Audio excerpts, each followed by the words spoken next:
by Earl Campbell, and of course, the man in the hat in the middle of that huddle, A.O. Bum Phillips. Today, Mike Hefner, we've got a situation where Houston has got to win.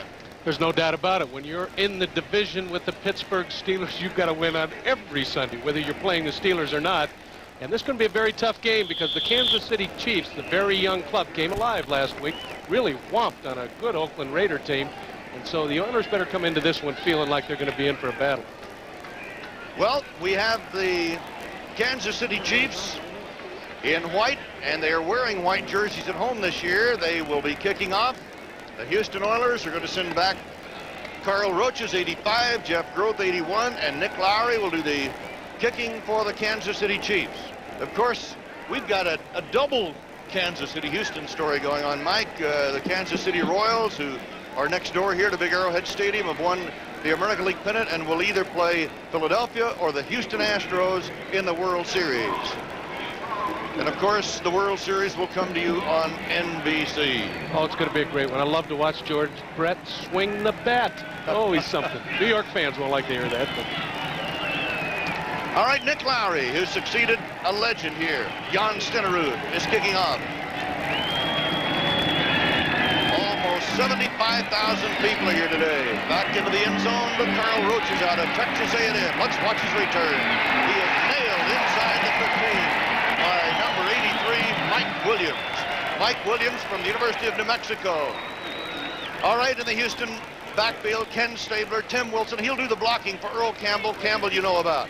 Wide receivers, Billy Whiteshoes, Mike Barber, who's become a favorite target this year, and of course, Mike Renfro. And the up front line, Leon Gray, called by some of the best offensive tackle in pro football today. Karl Mock, the veteran center, anchors that line, and here we go. Houston's ball, first down, led by Ken Stabler. Wide receiver split, first down on the 13-yard line. In motion, Renfro. Earl Campbell and that Kansas City defense, which really won the game in Oakland, led by Don Parrish, the nose tackle, 61, stopping the play. Art Still, All-Pro, Don Parrish, Dave Lindstrom up front of the three-man front for Kansas City. And those very active linebackers, Gary Spaney scored a touchdown last week. Whitney Paul moved from line to the linebacker core. And Gary Barbaro, the free safety, will lead the deep backs this afternoon. Second down, 10, no gain on the last play. Campbell again. Campbell 20, Campbell to the 24, and I believe he has a first down. Tim Wilson, 45, leading the blocking, 41. Herb Christopher tripped him up, and that's about all he can do as Ken Stabler sends Earl Campbell for the first down. And Merle, we talked earlier about the fact that you must run inside against the 3-4 to be effective. And Earl Campbell, with his power and speed, just showed you why you run inside with a big back like that. And Mike, going into the game today, he needed but 135 yards to establish an all-time Houston rushing record. Here's Stabler, first down. Campbell to the 29. Gary Spaney, 59. A third-year man from Kansas State, 6'2", 230. And nose tackle Don Parrish, number 61, stopped Campbell. And indeed, Mike, as you alluded to his return to the lineup at full force, he certainly looks like he's there. He only carried 12 times last week for 50 yards, and already he's carried the ball 3 times, so you know that he's going to be a factor today. And remember, he's running against a Kansas City defense on a second down and 6, a Kansas City defense that just stopped Oakland cold last week, swarmed the Oakland offense. Campbell, a necktie job. Gary Spaney, 59 in the gap with Don Parrish, 61 on the tackle on Earl Campbell, who always gets up slowly, but that one he felt. A gain of about a foot. Earl, one of the important things in the 3-4 is to block that nose tackle, and you saw Karl Mock look up and say, hey, where did he go? And Parrish got in there, took care of him, and gave Spaney the chance to necktie Earl. Ron Carpenter, 26, Ronnie Coleman, 47 are now the running backs, and 5 defensive backs are on the field for Kansas City on third down 5. Good rush. Stabler in the pocket, throws it complete at the 40, up to the 46. Mike Barber, the tight end, and Mike Barber, well, Kenny Stabler, they say, can make him an all-pro this year. 17 yards picked up on the play and a first down on the 45-yard line of Houston. He made a couple of all-pros at tight end when he was at Oakland. specifically David Casper. And here Mike Barber has been born again with Kenny Stabler now at quarterback for the Oilers. And there you see the perfect pass that beats the linebacker. And that's what Kenny Stabler does so well, that pinpoint pass. That's what Mike Barber has done this year. Billy Johnson splitting to the right, Mike Renfro to the left, Campbell and Wilson are now the running backs, and that's Renfro in motion. Stabler on the draw to Campbell. Campbell eating up big yards up the middle into Kansas City territory to the 47. Manu Maliuna, number 54. Big Frank making the stop with help from Herb Christopher, the strong safety, number 41, and it's a gain of 8 yards.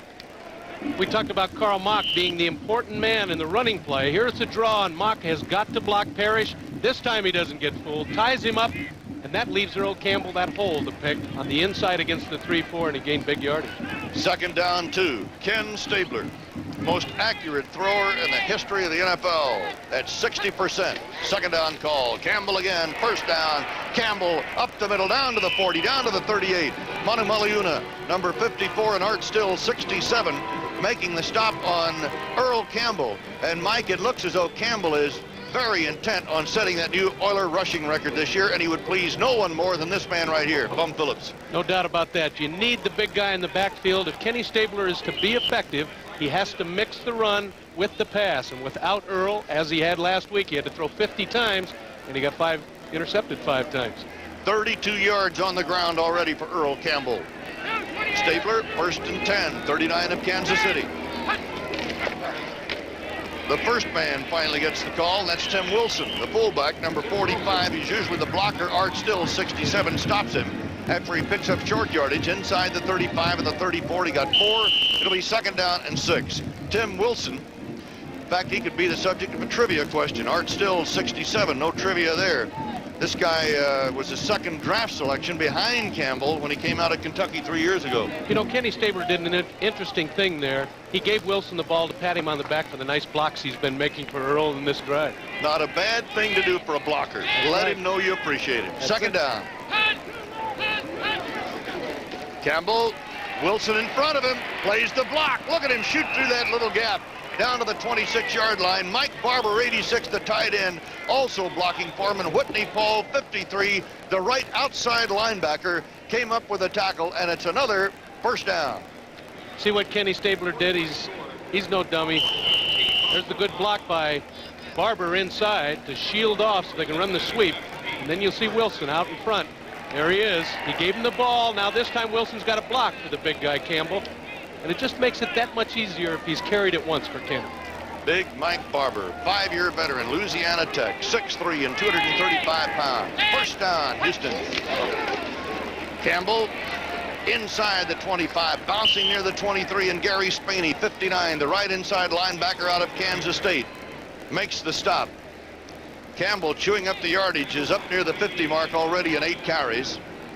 Gary Spaney, an outstanding game. There he is, calling the defensive signals. An outstanding game last week against Oakland.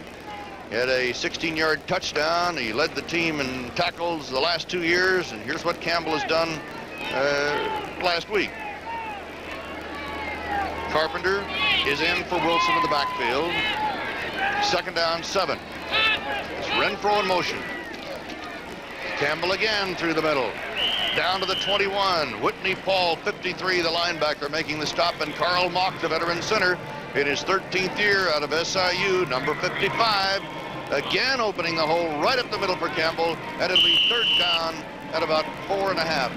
Passing down right now, Merle, and look for him to throw to his running backs. Stabler really likes to hit his backs out of the backfield when he gets him one-on-one with a linebacker. Earl's run every one of his running plays inside. So watch now. He may run that outside sweep just to keep him honest. Marv Levy, the head coach of the Kansas City Chiefs, who's in a rebuilding program here. He said yesterday he's impatient, but they're on schedule. Stabler, reverse, and Billy Whiteshoes trying to get to the outside is going to be trapped and does not get the first down. Herb Christopher, 41, forced him out of bounds, and the Houston Oilers will have to settle for the kicking team. There's no score here in the first quarter.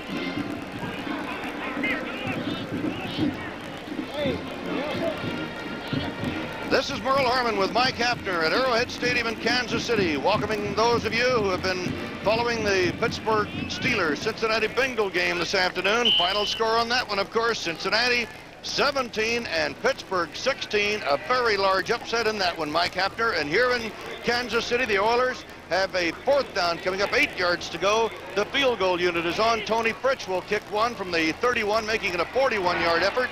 And this wobbly kick is good. A 41-yard field goal by Tony Fritsch puts the Houston Oilers on the scoreboard, and it is 3-0 with 7 minutes and 26 seconds to go in the first period. Tony Fritsch can walk right over to Earl Campbell and say, thank you very much, sir, for putting me in position for that field goal. Earl's got over 40 yards already, and as we mentioned at the top of the show, Earl only had 50 yards all last week on 12 carries, so he's become a factor early already today. And in this drive, which Houston engineered taking the opening kickoff, Campbell carried for almost 50 yards in the drive. There are plenty of Houston fans here today. The Love You Blue is spreading all over the country.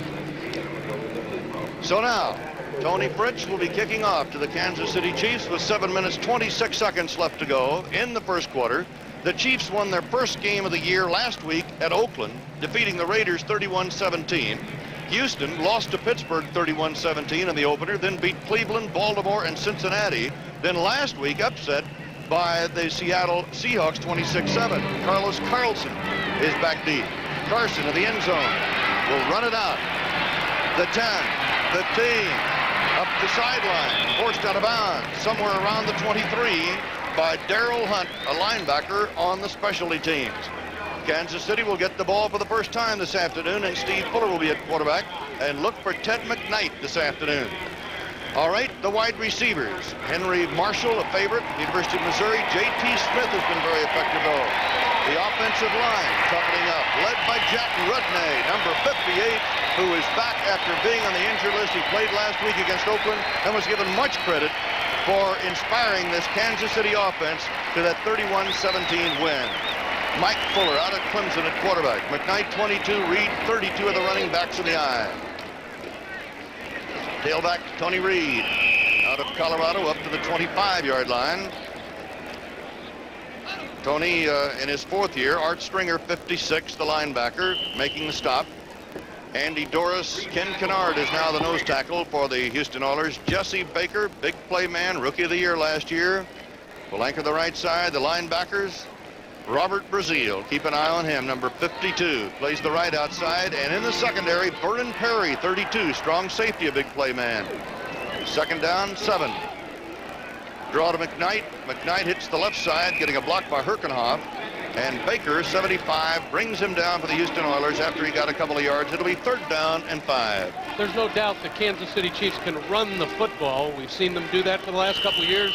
They've junked the wing tee, but they still run it the same way. But, Merle, for them to be effective against Houston, they're going to have to throw the football. They're going to have to throw it downfield to their wide receivers, and they're going to have to throw to the running backs.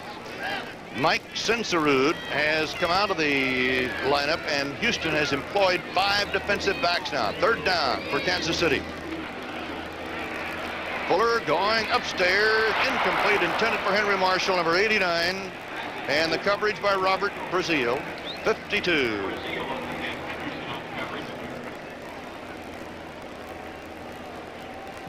Merle Herman and Mike Hafner in Kansas City now welcoming the fans who've been watching the Baltimore Colts and the Buffalo Bills ball game. And the Colts have knocked the Bills from the undefeated ranks, winning that game 17-12. And Cincinnati beat Pittsburgh 17-16 this afternoon. So we've got a couple of upsets already as Bob Grupp comes in to do the punting on a 4th down for the Kansas City Chiefs. A 41-yard field goal by Fritsch put the Oilers into the lead about 45 seconds ago. So Kansas City in its first possession has to punt it away, and a beauty by Grupp. Driving Carl Roaches backpedaling to the 15, but he can really move it. No place to go for Roaches, and the special teams knock him down on the 21-yard line. A 57-yard punt and a 5-yard return. So the Houston Oilers take over, and we've got a timeout with Houston leading 3-0. Out for the first time in 10 years today by the New England Patriots. So the Patriots had it all working this afternoon. Both Grogan and Cavanaugh having good days, Mike. I'll tell you, when the New England quarterbacks are on with that crew of wide receivers, they're going to whomp anybody anytime. I'm surprised, though, that Miami didn't get on the board. All right, the Houston Oilers, led by Carl Mock, the center, up over the ball, and Ken Stabler starting this charge from the 21-yard line. Earl Campbell, a workhorse in the first series, tripped up by Sylvester Hicks, number 75, who was just activated yesterday, and Gary Spaney, number 59, the right linebacker. So a loss on the play this time. It is 2nd down and 12. We got a heck of a battle going between, oh, look at the arrowhead. Isn't that something, Don Parrish? Which way to the Super Bowl? And there it is, right there. The loss makes it 2nd down and 12. Earl Campbell is already near the, well, he lost 2 yards there. He is now 44 net yards in 10 carries. He needs 135, or did going into this ball game, to establish an all-time Houston rushing record. Here's Campbell again. And once more, Carl Mock, the center. And Bob Young open up the hole, and Gary Spaney brings him down at the 27, almost the 28-yard line. So Campbell picks up almost 7 on that one. 4 for Houston. Rob Carpenter 26, Ronnie Colvin 47, and now the running backs. Dombrowski has come in, 5 defensive backs. He is one of them in the Kansas City secondary. And that's Carpenter in motion. Stabler looks, throws for Barber, the tight end, on a slant end, and Carpenter was in the pattern. It was Gary Barbaro, 26, who was in there to break it up. So it was really Carpenter who was the short man, and it's 4th down coming up for Houston, and a punting situation with Cliff Parsley coming on. Merle, when you see that formation where Carpenter is the lone back, they call that the ace formation, and Stabler will throw to Carpenter almost every time out of that, so the fans can watch for that this afternoon. Parsley, who comes from nearby Grandview, Missouri, will kick it away to Carlos Carson, a rookie from LSU. J.T. Smith also does some run backs, and the kick is away by Parsley. At the 35, it's J.T. Smith. Down the middle, down to the 40 of Houston. So, great field position, a 38-yard kick and a 25-yard return, and Kansas City, behind 3-0, has the football. City, welcome home. You've been in China on a special assignment. Yes, we did some track and field over there, but it's nice to be back in the States. I love it here. I know it is. Marv Levy, the head coach of the Kansas City Chiefs, has, as we mentioned earlier, been in a rebuilding program here. He feels that his offense still has a ways to go, but the defense has been good. And Wayne Rudy is bringing one of the Warriors off the field right now. That's J.T. Smith, who made that fine return as Ted McKnight gets the call from Steve Fuller on the swing left. He is down to the 35 and brought down by Art Stringer, 56, the left inside linebacker of the Houston Oilers, who's had an injury-ridden career. But this man, Mike Fuller, or rather Steve Fuller, has been given the job here in Kansas City. Was a year ago and responded beautifully. He quarterback Clemson when Clemson Tigers beat Ohio State in the Gator Bowl a few years ago. Yes, that one well remembered. Woody Hayes last game. Gain of 5, 2nd and 5. Marshall is split to the left. J.T. Smith coming in motion. And it's incomplete, intended for Henry Marshall, number 89. Wearing Otis Taylor's old number. Does that ring a bell? Greg Stemrick, 27, had the coverage for the Houston Oilers. Tony Fritz kicked a 21-yard field goal with 7:26 to go in this period for the game's only score, and we're down to 3:32 to go in the first quarter at Arrowhead in Kansas City. Merle, you just saw the Kansas City Chiefs' problems on offense. They've got to complete passes to go with that running game that they've established. And Steve Fuller had a wide open receiver and didn't hit him. You've got to hit those. Fuller 0 for 2. 3rd down, and it's incomplete. Trying to hit Reed coming out of the backfield right over the middle, and Robert Brazil, 52, the very active linebacker, had the coverage. So now Kansas City is faced with a 4th down situation. The ball on the 35-yard line of the Houston Oilers, and the Oilers leading by a score of 3-0 on a 41-yard field goal by Tony Fritz. Don't count out Lowry. He can kick him from anywhere. He's got a big, big leg. In that first game, he kicked 3 of them, Merle, that were over 50 yards. He's got the longest kick of the year in the NFL, 57 yards. This would be 53 yards if he makes it, with Steve Fuller holding. Lowry cuts it loose. It is not good. So Lowry on a miss, and the ball goes over to the Houston Oilers. So with 3:24 to go in the first quarter, Houston holds a 3-0 lead. Will return from Kansas City. And host Brian Gumbel as they bring you the latest news, scores, and highlights. Then exciting regional action as the Buffalo Bills take on the Miami Dolphins or the Seattle Seahawks battle the New York Jets. Then following football, it's the 1980 World Series, back where it belongs. If necessary, you'll see Game 5 as the Kansas City Royals will take on either Houston or Philadelphia. Bum Phillips and Marv Levy here in Kansas City, and we might have an all-inclusive Kansas City-Houston story here today and next week if the Astros can win this afternoon. Ken Stabler and company on the 35. It's Earl Campbell. Look at Campbell go. Second effort out to the 37. Gary Spaney, 59, makes the tackle for Kansas City. Gary Barbaro coming up to assist if needed. 2nd and 8. Here's a 53-yarder by Lowry. I said he had the leg for it. He just missed it a tad. And it's almost there, Merle. That was about a yard and a half short. So Houston now with a 2nd down and 7 coming up. Nick Lowry, sort of a unknown when he replaced Jan Stenerud here, but quickly has caught on with the Kansas City fans. Stabler going upstairs, and that's Barber at the 40, Barber at the 45. And Gary Green, number 24, the left cornerback, a 4-year veteran from Baylor, makes the stop on Mike Barber. Here's a great look at what Kenny Stabler sees when he reads defenses. And this old veteran, he didn't make very many mistakes. A great surgeon. Look at him look over the field. He finds that the defense has rolled the other way in zone. So he finds Barber out in the flat. Michael gives it a little extra effort. Makes first down. Barber now 2 catches, 26 yards for that reception and a first down at the 47. Stabler to Campbell. He sees enough daylight to go to the 48-yard line of Kansas City, and Art Still, 67. And Frank Onumaliuna, 54, stopped the play. And Ed Fisher, a former Kansas City Chief, number 60, the right guard of Houston, opened up the hole there for Earl Campbell for a gain of 5. It'll be 2nd down and 5. I talked to Bum Phillips just before the game, and he said Earl Campbell was ready for a full day's work, and it looks like it's starting off. He missed 7.5 quarters because of an injury, but he certainly looks strong this afternoon. He played last week in that losing cause against Seattle. Bad game for Houston. Bum says we were terrible. Stabler with time. Barber right there. He can't hold on to the ball. Takes a pretty good shot from Gary Green, number 24, and Eric Harris, 44, was over there in that area also, and Barbaro, 26, coming up to the free safety spot. It'll be 3rd down, 5. If you are a receiver in the National Football League, you must be prepared to get nailed. And I'll tell you, you're going to get a shot from Gary Green on Barber, the tight end. Barber almost made a one-handed catch. And then look at Green, stuff that forearm right under his chin. No way to hold on then. You got to be ready for those shots.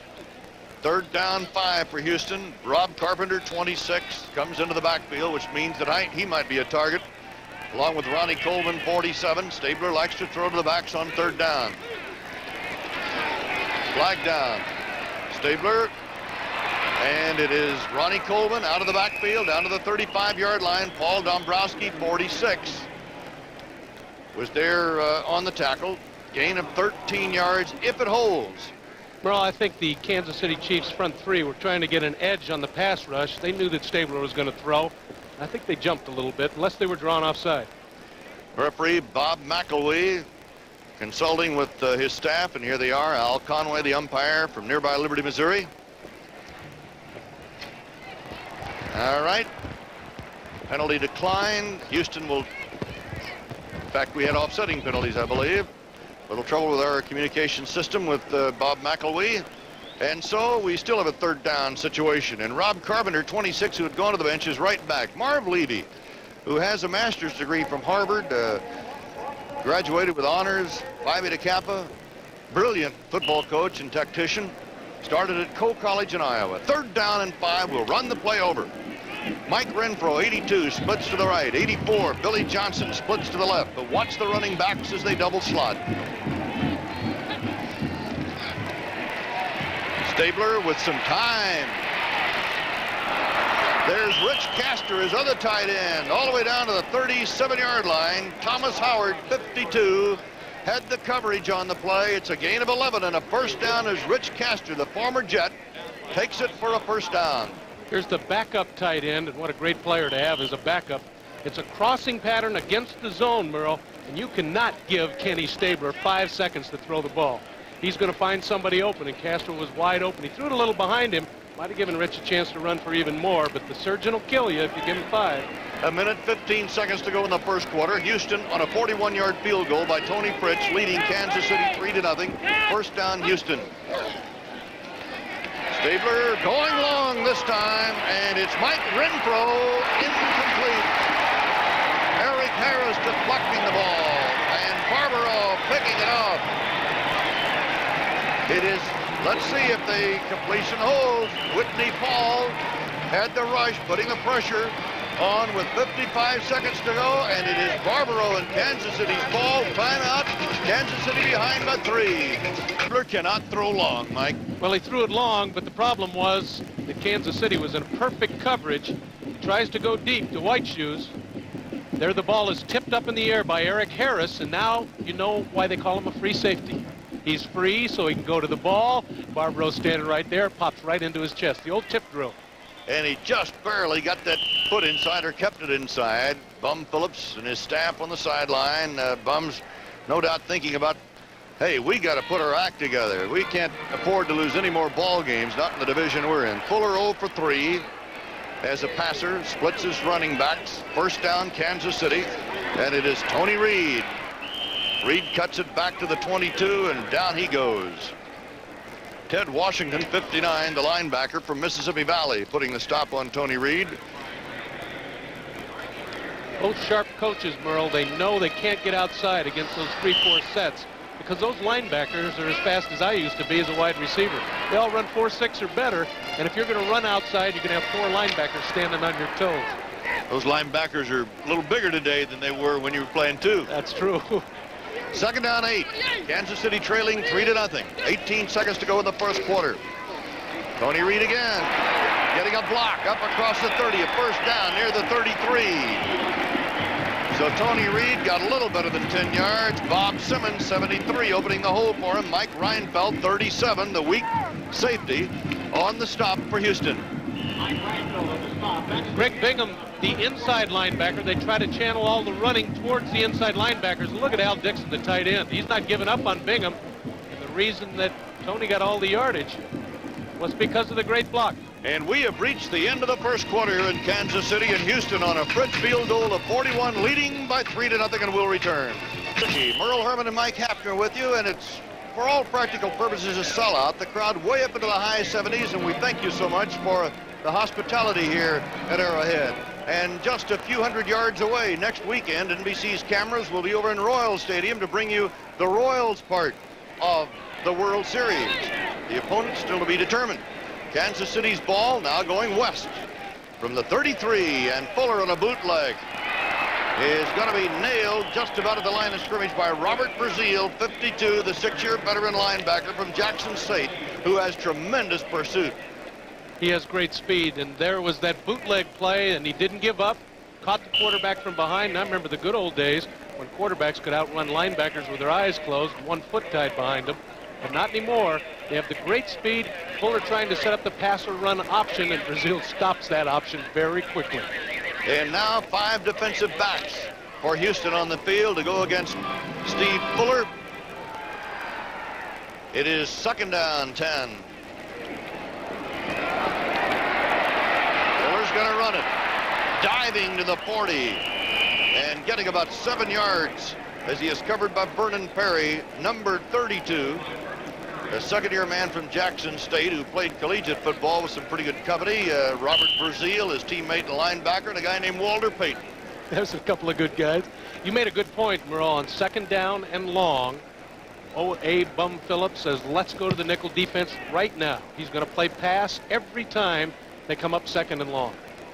In the first quarter, Kansas City rushed for 20 yards, had no passing yardage. Houston 59 yards by the ground, 37 in the air. Fuller going to the air to the far side. It is caught by Number 86, J.T. Smith, and Smith goes out of bounds, knocked out by Vernon Perry, a gain of 9 yards. J.T. Smith broke his nose on a kickoff return, but he is right back in there wearing a face mask. Never stops a wide receiver, didn't hurt his hands any, and he certainly needed the hands on here. Look at the great catch. Goes up, great concentration. That's what a wide receiver needs, those great set of paws. You've got to catch it first. And he got just a little more than 9. In fact, enough for a first down near the midfield stripe. Jack Rudney, the veteran center, up over the ball. Simmons and Condon, the guards, Herkenoff and Getty are the tackles. They go to the run, and Tony Reed on the sweep cuts it in down to the 46, and Jesse Baker, 75, stops the play. They'll mark it officially on the 45-yard line of the Houston Oilers. Jesse Baker, the Rookie of the Year in 1979. They call him the designated sacker because he has a few now and then. That's an awful tough blue defense down there. Here they've got second down and a bit shorter now, and they didn't go to the 5 backs, the 5 defensive backs, Houston. They're looking for the run out of Kansas City. After a gain of 6, it'll be 2nd and 4. Fuller, McKnight, no place to go. Robert Brazil, 52, the veteran linebacker, just stayed right at home and tripped him up, and that play did not develop well, and the loss will be about 3 yards, making it 3rd down and a long 6. Both Houston and Kansas City have tried that fake reverse type or reverse situation, a gadget play we used to call them, and neither one of them worked because they're going outside against that great pursuit. And Ted Knight injured on the play, being attended by the Kansas City medical staff. The Houston Oilers on a field goal by Tony Fritsch back in the first period of 41 yards lead Kansas City by a score of 3-0. This crowd this afternoon numbering well up toward capacity at 78,000 in Arrowhead. It's been a while since the Chiefs have had this kind of crowd. Now we'll have a timeout as McKnight is helped off the field. Houston ahead by 3-0 and will return. Now in the backfield on a 3rd down call for Steve Fuller. And he is swarmed under by that Houston defense led by Jesse Baker, number 75, by Hollywood Henderson, number 53, who's into the ball game now for Houston defensively.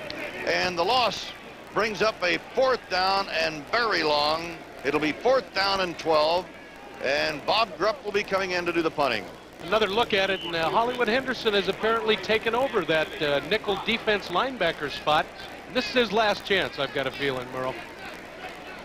It is 4th down and 12, and Grupp comes on, and we'll talk about Hollywood Henderson a little bit later on. He has some stiff competition as Carl Roaches is back to take the punt from Bob Grupp, who boomed a 57-yarder earlier, and he hangs this one high, and Roaches calls for the fair catch, fielding the ball near the 17-yard line, and that's where the Oilers will take over as they lead by 3-0 here in the second quarter with 11 minutes and 50 seconds to go to halftime.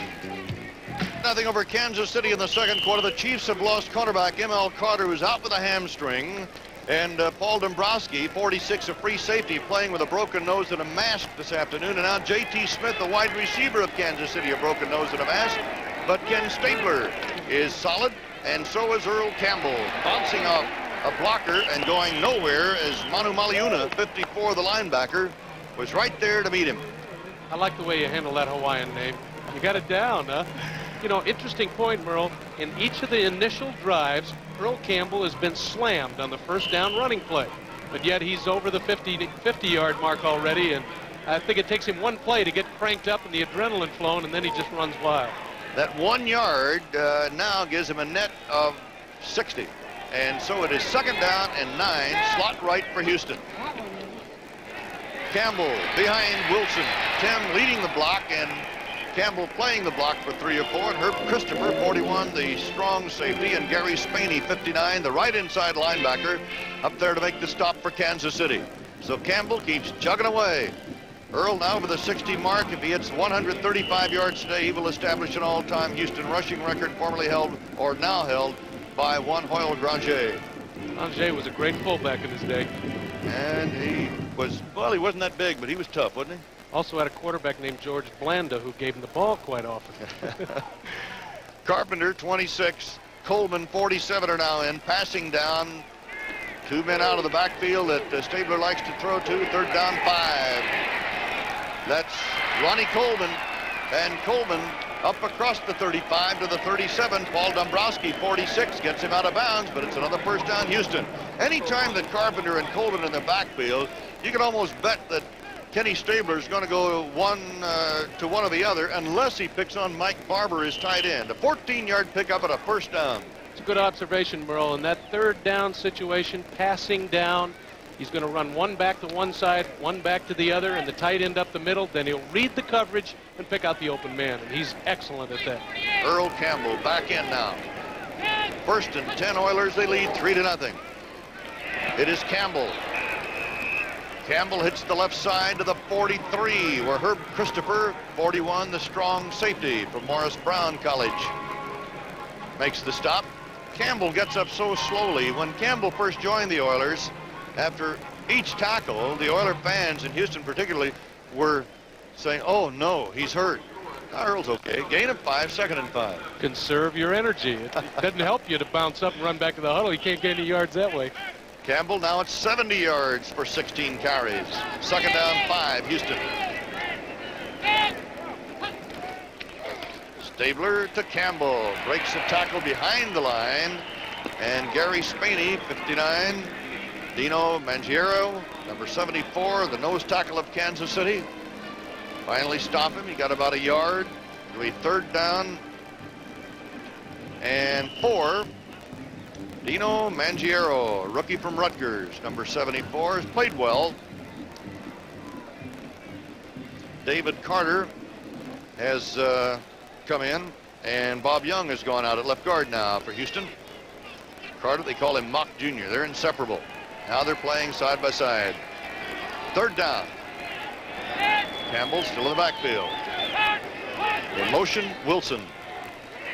And that is Wilson coming out of the backfield, fighting his way for a first down. Whitney Paul, number 53, the outside linebacker, trying to wrestle him down before he could hit the mark for a first down. And let's see where they mark it.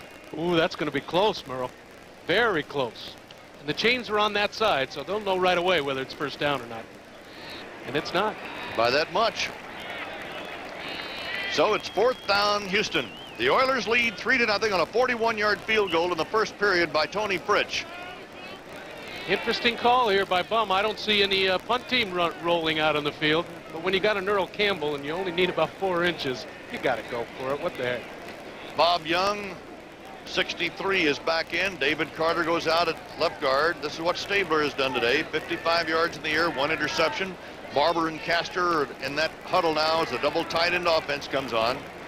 Stabler now with 13 interceptions for the year. Pittsburgh got him for 5 in 1 game, and Seattle got him for 5 last week. The other 3 games they won, he only threw 2 interceptions. So we'll watch that stat real close to that. 8 minutes, 14 seconds to go in the first half, with Houston on top by a score of 3-0. Fourth down, less than a yard. Here it is. You give it to Campbell or Wilson? I'd give it to Wilson as a surprise. Campbell, first down, 49-yard line behind Wilson. Mangiero, 74, the nose tackle. Kramer, 91, the defensive end on the play. You know, someday Tim Wilson, because he does so much blocking, he's going to grab that ball away from the quarterback, and it's not going to be supposed to be handed off to him. He said, give me that ball, let me have a shot at it. Well, I'll tell you, Wilson and Carpenter and all the backs for Houston love it that Earl Campbell's in that backfield. Look at the lead blocks here. Both Wilson and Carpenter are the ones that push back the Kansas City line and give Earl a chance to do his balding act. First down, Houston. 3-0 Oilers. Second quarter.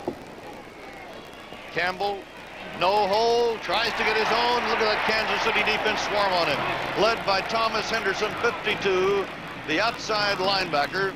And how about this one? In overtime, Tampa Bay and Green Bay locked up at 14. Tie game at 14. They played all the whole overtime and didn't score. I guess that is a final now. It is a final. They did not score in the overtime. Those 2 teams might not be able to score in a month. Bum Phillips and Marv Levy, both concerned about their teams. Marv concerned about getting a better offense attack going. Bum just trying to get this team fired up and underway as Barber, the tight end, goes up to pull down the pass from Kenny Stabler, and then Herb Christopher, 41, the strong safety of Kansas City, yanks him down. So 6:40 to go in the first half, and Houston leading 3-0. You talked earlier about what Kenny Stabler can do for a tight end, and he looks for his tight end first, his outside receivers second. And if Barber's open, he's going to him no matter what the wide receivers are doing. Mike Barber's become a very effective tight end with Kenny at quarterback. And Barber has picked up 8 yards on that play to run Stabler's total to 65 yards in the air. 3rd down 2 coming for the Snake. 3rd and 2 for Houston. Wilson in motion. Campbell, the workhorse.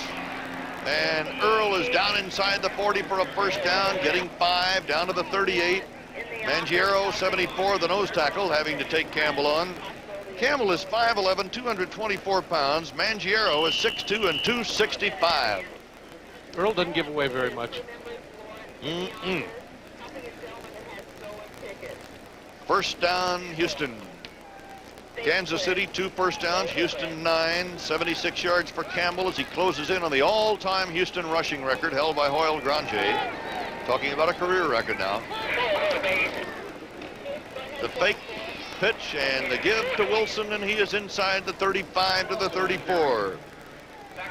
Manu Maliuna, 54, making the tackle. All right, as we look at scores, Baltimore, a winner over Buffalo. Buffalo knocked from the undefeated ranks this afternoon. Miami shut out by New England. First time in 10 years the Dolphins have gotten the collar. And a big upset, Cincinnati over Pittsburgh. Boy, those Bengals can rise up, can't they? That's twice this year they've beaten Pittsburgh. That's right, and this time a squeaker, but they held on. Rob Carpenter now in the backfield, 26, look for him. But instead, Mike Renfro, and almost picked off by Gary Green, number 24. Green, the first defensive back drafted, number 1 since Jimmy Marsalis here in Kansas City. He's having quite a year. This looks like a bad read by Kenny Stabler, but it's a design pass. They roll up in zone, and Green's up front, but Green just makes a great athletic move to get back and knock the ball away. This young man's having one heck of a season, Merle. Manu Maliuna comes out. 5 defensive backs on the field for Kansas City. Paul Dombrowski, 46, is in there in the secondary on 3rd down passing situation. 3rd and 6 Houston on the Kansas City 34. The Snake. Coleman breaking a tackle. Coleman at the 10. Coleman near the 7. Paul Dombrowski, number 46, finally has to pull him down.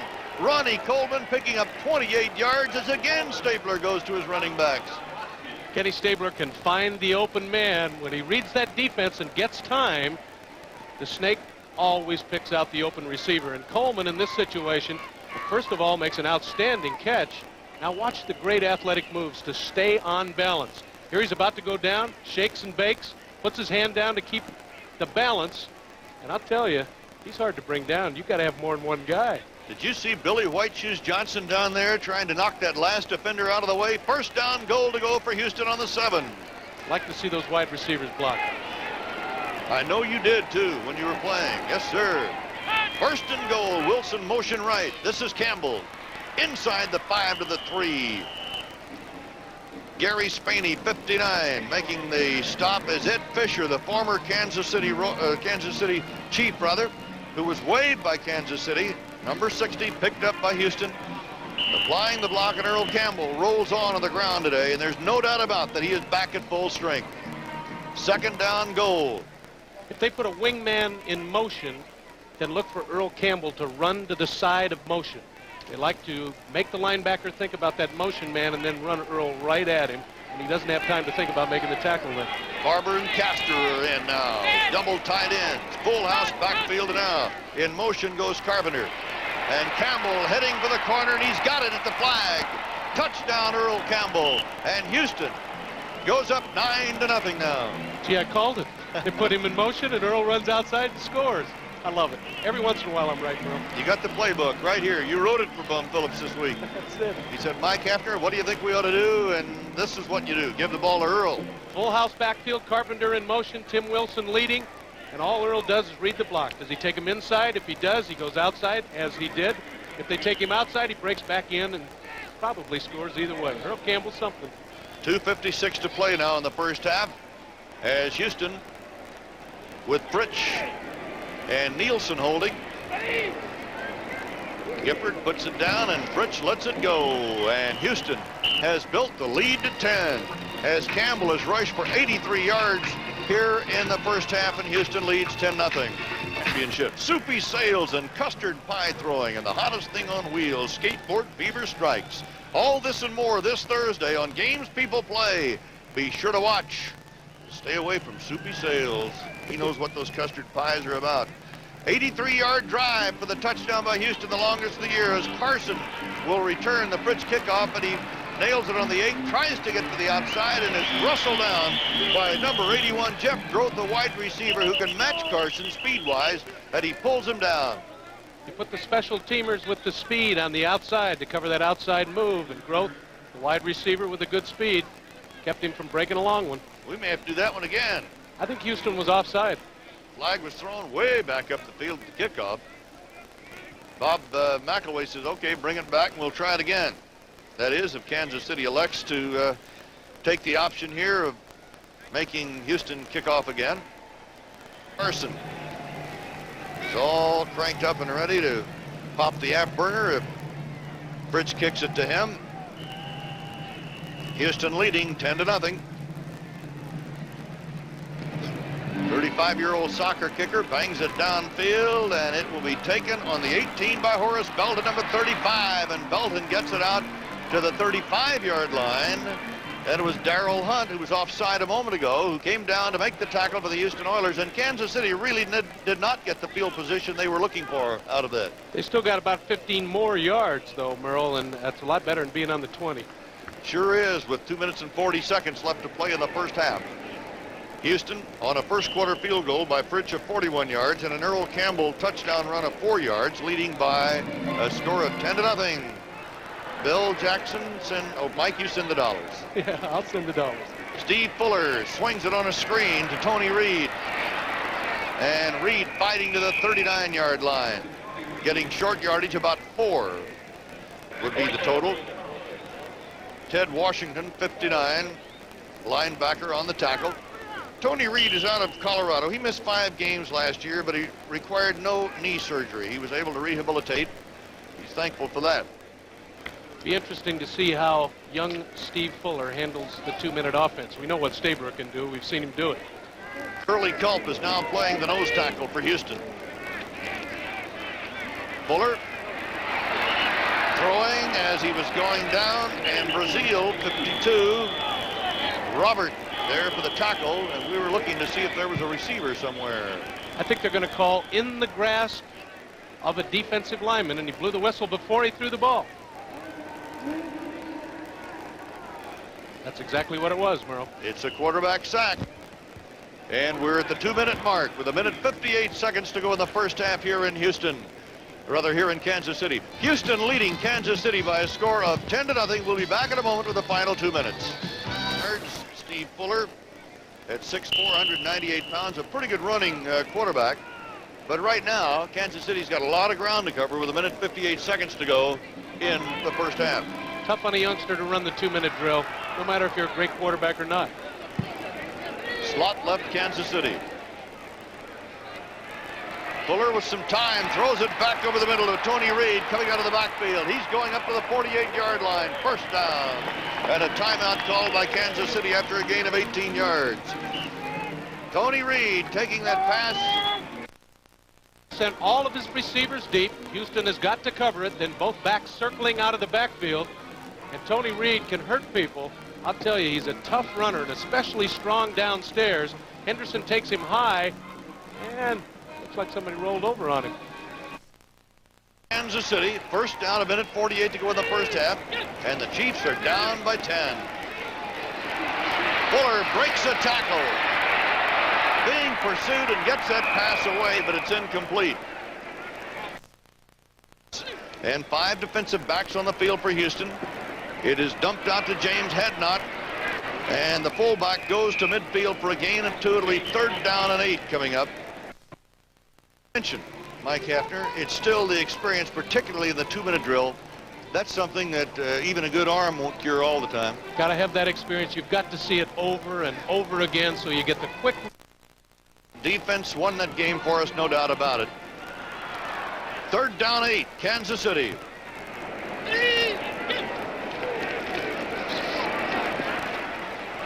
And incomplete, intended for J.T. Smith.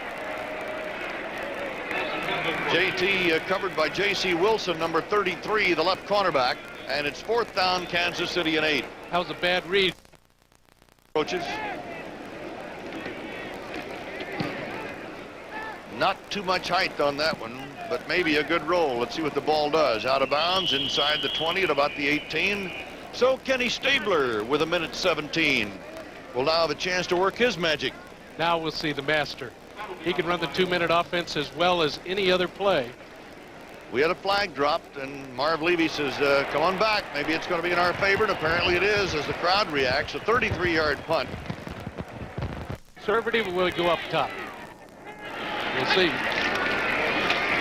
Campbell through the middle and to about the 11 or 12. Art Still, 67, the defensive left end, leads the charge with a 3-yard drive, the longest of the year for the Oilers. He rushed from 4 yards out with 2:56 to go in the half, and the extra point made it 10-0. It's been Earl Campbell's half all the way. He is responsible for the 10 points, and number 34 has been the main man in the first half, and that Houston defense has shut down Kansas City's passing game and stopped them completely. And Stabler has gone to Campbell for 94 yards rushing, and Bum Phillips will talk to his team at halftime and say, guys, we got to get more. We'll be back after this. Chiefs and Steve Fuller is going to have to really get this Kansas City offense going in the second half. It'll always be a conservative offense, though, Mike Hafner. There's no doubt about it, especially with the fact that they're all young. And the one thing that offensive line has got to do for Fuller is give him time to throw the football. Kansas City will get the first shot in the second half as Tony Fritsch will kick it away. Carlos Carson is back deep for Kansas City. And it is coming up short at the 18-yard line, and Ed Beckman, a tight end, up front grabs the ball and takes it to the 30, and that's where Kansas City will put it in play.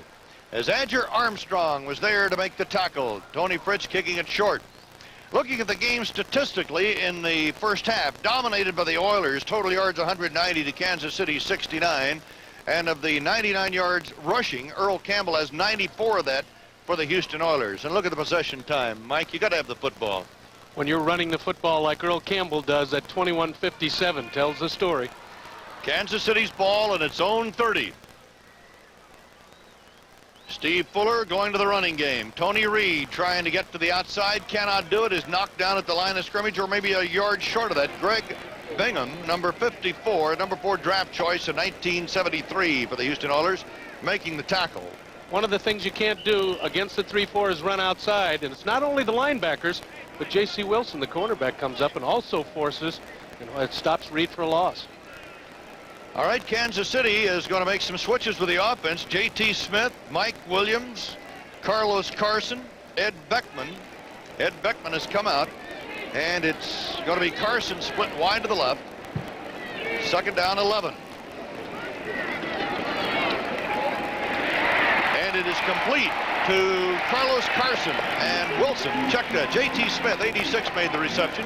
J.C. Wilson made the tackle for the Houston Oilers on the 46-yard line after an 18-yard pickup.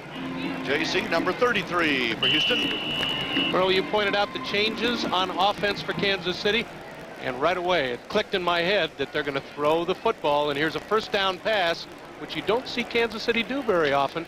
So you know at halftime they went in and said, we got to throw the football to win this game, and we're going to come out throwing it. Stan Rome, 87, has replaced Carlos Carson as a wide receiver. Tony Reed about the line of scrimmage, and that's all. UC 54, Greg Bingham, 8-year veteran from Purdue in there with Ken Kennard, 71, the nose tackle. Bum said, in fact, Bum said until last week, he said, you know, it's a shame that Ken Kennard has not been a starter. Well, he started last week and he started this week. He's in there now, and he's making a difference. It's tough to move Curly Culp out, though. Kansas City has no tight end right in there right now. They have 4 wide receivers, second down, 11. Houston puts on the rush, and it's completed to Reed out of the backfield, breaking a tackle down to the 40, 35, and he is at the 30. He is inside the 30, and Jack Tatum, now in the secondary for Houston, finally wrestles him down. That's the biggest gain of the day for the Kansas City Chiefs, a 25-yard pickup and a first down just inside the Houston 30. Steve Fuller made a good call on this play. Of course, the plays come in from the bench, but he just beat him deep. Now he wants to back out of the backfield and watch the move on Robert Brazil by Tony Reed. Hello, that gave him an extra 20 yards at least. Reed made a great move, great individual effort to put Kansas City in their best field position of the day. Henry Marshall splits out wide to the right. Beckman is now in as a tight end for Kansas City. In fact, they have two tight ends in the ball game. Go to the run. Tony Reed cannot get to the outside as Greg Bingham, 54, the linebacker, is up there with Vernon Perry, the strong safety, to make the tackle. Reed now 3 carries, 47, check that, 3 passes received for 47 yards by Reed. You want to get this Kansas City offense cranked up, you've got to throw the football to the backs downfield. And Fuller, I mean, there's just no other answer. He's got to put it in the air. And they've got the wide receivers in there now. Fuller to go upstairs. He wants it all. That's Henry Marshall, touchdown.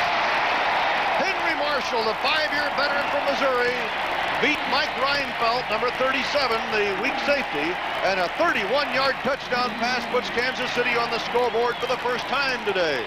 That woke up the 75,000. Oh, Henry Marshall ran a perfect corner pattern.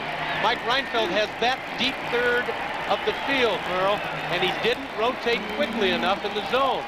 And Fuller picked up Marshall right away and hit him perfectly, right striding into the end zone. And that's what Kansas City had to do to get back in the game. And Kansas City indeed is right back into the ball game as Nick Lowry comes in for the extra point try. They've driven 70 yards to get this first touchdown of the day. And Lowry is right up the middle.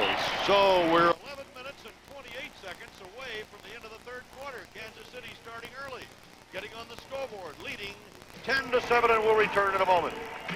Zone, it's rolling up toward the left side of your screen. That means Mike Reinfeldt has the deep third to your left, and you obviously didn't get there, and he hit Marshall perfectly in stride for 6. Mike Reinfeldt, one of the fine defensive backs in the league, but you can't stop them all.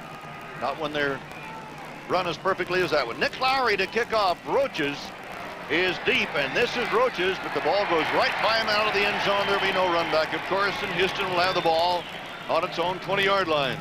Nick Lowry showed his big foot that time, didn't he? Indeed he did. It took Kansas City 6 plays to get that 7 points. And of course, the 31-yard touchdown pass from Fuller to Henry Marshall capped it all and made Marv Levy's life a little more tolerable here this afternoon, but he still trails by 3. Now let's see what the Kansas City defense can do. Will they blitz Stabler, as did the Seattle Seahawks last week rather. They put the all-out blitz on Stabler. Better get to Kenny quick, though, because if he reads blitz, he'll burn you for 80 yards. Campbell, the tailback. Earl on the slant. Look at him go. Campbell now over 100 yards for the day at the 34-yard line, a gain of 14 and a first down. And Billy White Shoes Johnson was doing some blocking for him. Gary Green, 24, over there to make the tackle. He's the cornerback, 4-year veteran from Baylor. I'm Merle Harmon with Mike Hafner in Kansas City, where Houston leads the Kansas City Chiefs by a score of 10-7. Rob Carpenter has now come in for Houston to the backfield along with Campbell. When Carpenter is in there, sometimes it means pass. Slot left. It means run. Carpenter in front of Campbell as Campbell makes his cut to the 37 and Thomas Howard. 52, the linebacker from Texas Tech, playing the left side for the Kansas City Chiefs, makes the stop. Bum Phillips cheerleading his team on from the sideline. Campbell now 111 yards in 26 carries for the day. Boy, does he put pressure on linebackers. They don't know whether to play pass or come up to tackle him. Campbell, a gain of 4 on the last one, 2nd down 6. Fake to Campbell. Stabler picked off by Gary Spaney, the linebacker of Kansas City. And only Rob Carpenter can stop him. He cannot. And it is Spaney all the way in for the touchdown. Rob Carpenter, 26, had a shot at him, but he broke that tackle, bringing it back 40 yards, and all of a sudden the Kansas City Chiefs have the lead. Oh, that woke them up here. Two big, quick touchdowns, and the Chiefs are on top. And Kenny Stabler made a mistake. He read the linebackers incorrectly, didn't even see Spaney, and he tried to throw it outside, and Spaney just stepped in front, and goodbye. A bad read by Stabler on this one. And you'll see, he doesn't even look inside, and that's where Spaney comes from. He came from out of his vision, and I'm certain Kenny never saw 59, Spaney. Now watch the great effort. Not going to deny this linebacker. He scored one last week with a fumble recovery. And this time, picks off a pass and goes in for the leading touchdown for the Chiefs, and they're going nuts. And Lowry for the extra point try. Fuller to hold. And the Chiefs lead 14-10. So this game has suddenly turned around as the Chiefs have scored twice here in the third quarter and lead 14-10 with 9:55 to go. He has had to fight off some illness to keep going. He's a graduate of Kansas State University out in Manhattan, Kansas. Third year, he was on the Cab squad here for a couple of years, but he has come on strong. He had an 18-yard touchdown against Oakland last week on a recovery, and now a pass interception and run of 47 yards for a touchdown. And this is Roaches in the end zone, taking the kickoff by Lowry. Carl Roaches out of Texas A&M, fires his way out to the 17-yard line. And Jerry Blanton, 57, a linebacker who plays on the special teams, downfield to make the tackle. It's Houston's ball. Kenny Stabler now in for it. He's made a mistake. He'll be a little more tentative now. And again, the pressure on the linebackers by Earl Campbell, he's got to use that. They dropped off and picked off a pass and took it in for a touchdown because they didn't fear Campbell, and so they're going to have to run him again inside. Stabler has been intercepted twice today, 14 times for the year, 5 times each in 2 ball games, and now he is behind by 4. Jeff Groth, 81, is in as a wide receiver. Campbell, and leading the blocking, Wilson, as Campbell rolls. Campbell to the 40, Earl Campbell to the 42 before Thomas Howard, 52, the linebacker, can get him down. What a performance by Earl Campbell today. He's almost certain to break the Houston rushing record this afternoon. Mike Barber, 86, the tight end out there leading him. A 25-yard pickup by Campbell. Kenny Stabler must have been listening to me. I said he's got to run Campbell inside and outside. He picks up 25 yards, and now at 134, and does that tie him? One away, that's right. He needs one more to break the record held by Hoyle Granger as the leading rusher of all time for Houston. Slot left for the Oilers at the 40. Campbell, the new rushing leader of Houston in a career, out to the 46. Manu Maliuna, 54, the linebacker, makes the tackle. I know Kenny Stabler's kicking himself for throwing that interception that caused the Chiefs to get the lead, because Earl Campbell had been the main man in the whole first half. He went away from him trying to throw the ball instead of run it, and I think Kenny's changed his mind, going back to 34. Hoyle Granger held the previous career rushing record of 3,514 yards in a career with the Oilers, and now Campbell is over that. After a gain of 6, second down 4. Campbell 139 yards on 28 carries.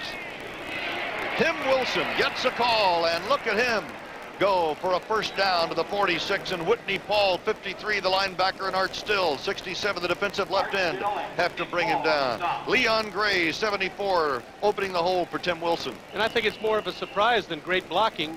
It's always Wilson that leads Earl Campbell, and when Wilson does get the football, it surprises the Kansas City linebackers, and he made an outstanding gain for a first. Someday he's going to be the subject of trivia questions. Who blocked for Earl Campbell? There he is, Timmy Wilson.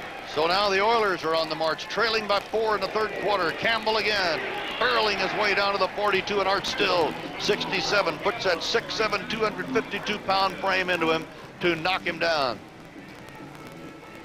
This is the familiar spot for Tim Wilson, the lead blocker for Earl Campbell, and we've been mentioning it all day.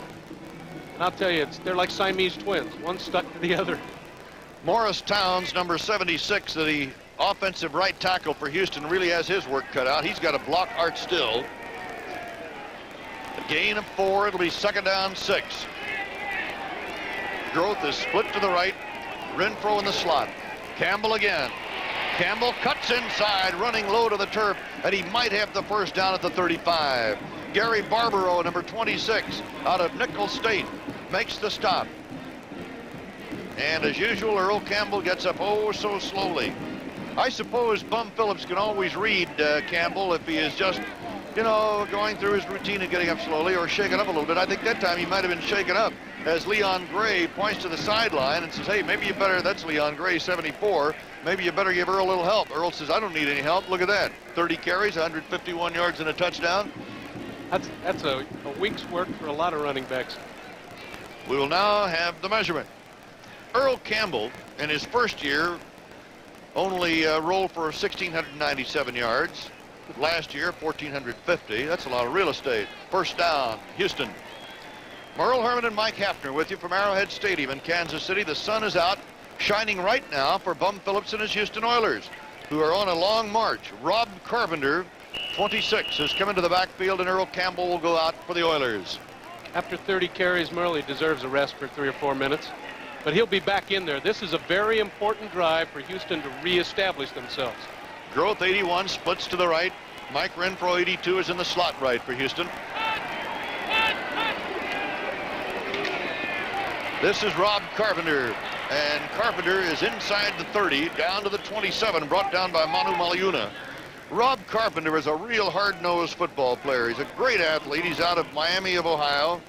He's a track man, a pole vaulter, 6'2", 230 pounds, and Carpenter's another one of those unsung heroes for the Houston Oilers.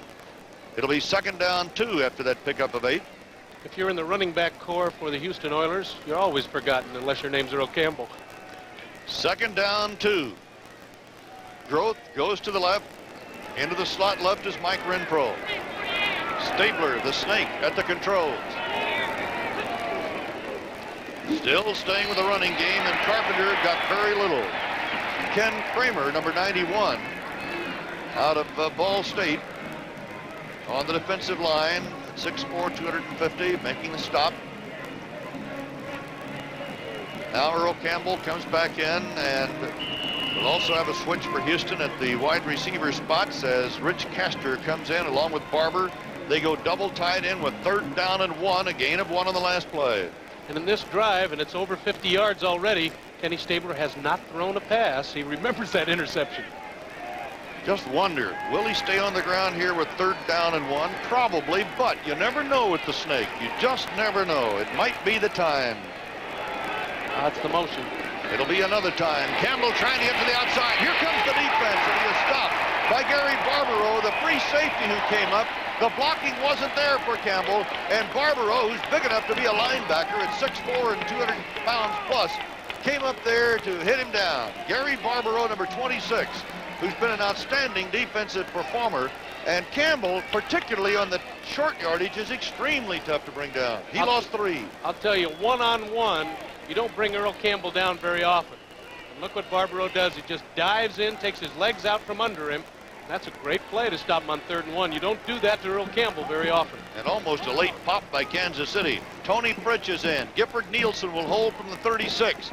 If Fritsch makes it, Houston will still be a point short. Kansas City leading by 4. Here we go. Fritsch was perfect coming into the game today. He's perfect on that one. Fritsch puts another field goal on the board. And now with 3:53 to go in the 3rd quarter, Kansas City's lead has been cut to 1. Kick field goals of 41 and 46 yards today has brought Houston back within 1, and he will kick off to Carlos Carson. Kansas City by 14-13.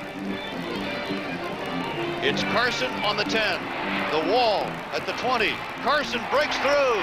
Carson at the 40 and is pulled down just shy of the 40-yard line. Greg Davidson got him down as Carson almost broke it, and he ran it back 30 to the 40-yard line. NBC brought it to television first. The spectacular plays, the memorable moments. The World Series is back where it belongs. This Tuesday, October 14th at 8 p.m. Eastern Time, you'll see the Kansas City Royals battle either the Houston Astros or Philadelphia Phillies at 8 o'clock Eastern Time, right here on NBC Sports. So we have a possibility of a duel, Kansas City-Houston. situation with right now the Chiefs ahead of the Houston Oilers by 1. Fuller going upstairs. That's Henry Marshall, a great catch. He's down to the 40-yard line. Mike Reinfeldt, 37, had the coverage on the play as Henry Marshall pulled it down for a gain of 20. And Mike Hafner, you just said while we were away, they got to go to the air. I like it. Play action pass on first down. He fakes to Tony Reed. He's got Marshall coming across the middle in that slot between the linebackers and the deep backs, and Marshall makes a great catch. Oh, he's got some good hands. Look at this. Stretches all the way out, uses his fingertips, and then pulls it in so he doesn't drop it when his elbows hit. And a great call. I like it. Don't be conservative here, Marv Levy. Marshall 2 for 51 in the reception department.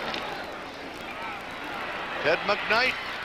McKnight goes down to about the 36 where Ken Kennard, 71, the nose tackle, swarms all over him. He's out of Angelo State at 245 pounds in a starting role now. He's taken over from the veteran Curly Culp, who has seen some action this afternoon. Mike Stensrud is now in. He's playing up front. That gives Houston a front 4. Stan Rome, 87, has come in. Carlos Carson, 88, has come out for Kansas City as a wide receiver after a gain of 3, second down 7. Fuller's got him in field goal position almost. But he's got to keep throwing, Merle. The draw going to Tony Reed at the 30. Reed slipping going down near the 26. Greg Bingham, 54, was right there. Nice run by Tony Reed out of the University of Colorado. So right now the momentum belongs to Kansas City, and Reed picks up 10 for a first down.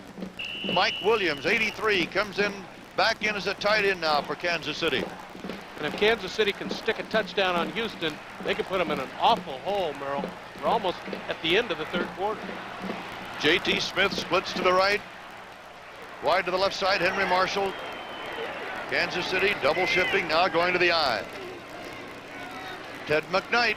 And McKnight, the fullback, to the 27, and Andy Doris, 69, who almost didn't come to Houston when the Oilers picked him up. An 8-year veteran makes the tackle. Vernon Perry, 32, also up there to help out. Henry Marshall. They don't like the fact, he doesn't like the fact they haven't been thrown to him. Well, I wonder if Henry's going to go over the bench and say anything to Marv Levy. He drew a fine after the first game of the year. He said, they're not throwing to me enough. That cost him. Second down, 10. Inside handoff goes to Ted McKnight. McKnight's inside the 20 to the 19. And Robert Brazil, 52, the linebacker from Jackson State, makes the tackle for the Oilers. And a gain of almost 7, almost 8 yards. It'll be third down and 2, and Rudney took a shot. Great inside quick trap, and I think Houston was looking for the pass, and they got the outside pass rush from their 4-down lineman, and that opened up a big hole, and Rudney helped them with that great trap block. It is now third down 2. Ed Beckman, a tight end, has come on for Kansas City. Carson is out. Beckman is 85. Mike Williams, 83. Third down short for Kansas City. 13 seconds in the third quarter. A roll by Fuller. First down inside the 15 to the 14. With 8 seconds to go in the first half. A bootleg roll right for Steve Fuller. And a first down for the Kansas City Chiefs. Completely naked reverse. There wasn't anybody out there blocking for him. He had to rely on just totally fooling the outside linebacker, and he did. Got the first down. And oh, the pressure is on the Big Blue right now. Kansas City has been a completely different team in the second half. They were held to less than 70 yards total offense in the first half. But Steve Fuller, who has rushed for 96 yards this year and is the third leading rusher for Kansas City, picks up the first down. He's got 8 seconds to go in the third quarter with a 1-point lead inside the 15 of Houston. McKnight down inside the 10 to the 9. First down and goal to go as Andy Doris, 69, the defensive left end, makes the stop. And we've reached the end of the third quarter with the score. Kansas City 14, Houston 13. We'll be right back after these messages from your local station. First half, trailing 10-0. Take a 14-13 lead into the fourth quarter and have the ball first and goal to go inside the Houston 10-yard line before a crowd of better than 75,000 here at Arrowhead. And Merle, it's very important they get a touchdown. That means Houston has to have 2 scores to catch up. If they have to settle for a field goal, then Houston only needs 1 touchdown to regain the lead. Kansas City sending wide receivers to each side. McKnight and Reed are the setbacks. And it is Fuller looking for someplace. He might have gotten back to the line of scrimmage. Broken play there. That one broke down completely, and Fuller all of a sudden wound up with the football himself, looking at all those blue shirts. Mike Stensrud, 67 at 280 pounds, zeroed in on him, along with Mike Reinfeldt, number 37. I think Tony Reed is a little bit confused here. He made a move. It was a crossbuck play, and you saw the running back go in front of Reed. And I think that McKnight made the wrong move. Impossible for Fuller to hand off, but he did the smart thing. Instead of trying to reach out and stuff it in, he kept it himself and took a no-gain play. Kansas City now with a 3rd down and goal to go. The ball just about at the 10. Fuller, and it is broken up and intercepted at the 5-yard line. Vernon Perry bringing it back to the 30. Still on his feet at the 40. Finally pulled down to the 43-yard line. Vernon Perry grabbed up that deflection as Fuller went down. Has turned the momentum, possibly, anyway, to the other side. Oh, what a big, big play, Merle. This game was all Kansas City's if they could have gotten in the end zone, and he forced it. The ball tipped up in the air, and there's Vernon Perry, the star of the playoffs last year. So Houston has the ball, 14 to go, they trail by 1. Sideline, I am sure thinking, why didn't I hold on to that football? Why didn't I take whatever I had to take and never throw in that situation, taking a chance of an interception, which is exactly what happened. And Perry's brought that ball back to the 45-yard line, and now Stabler has it. Campbell tagged at the line of scrimmage on the 45-yard line, and still he keeps going until Barbaro can get him down, and he got about 4. Next Sunday, start your day with NFL 80 and host Bryant Gumbel, bringing you all the latest news, scores, and highlights. Then it's exciting regional action as the Buffalo Bills take on the Miami Dolphins, or the Seattle Seahawks battle the New York Jets.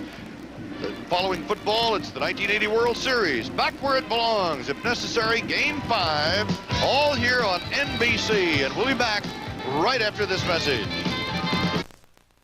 The Snake and the Oilers have lost Mike Barber, at least temporarily. Mike jarred in the last play, helped off the field. There he goes. And let's hope that Mike is back in there. He might be a little fuzzy right now. Rich Castor, 88, has come in to replace him.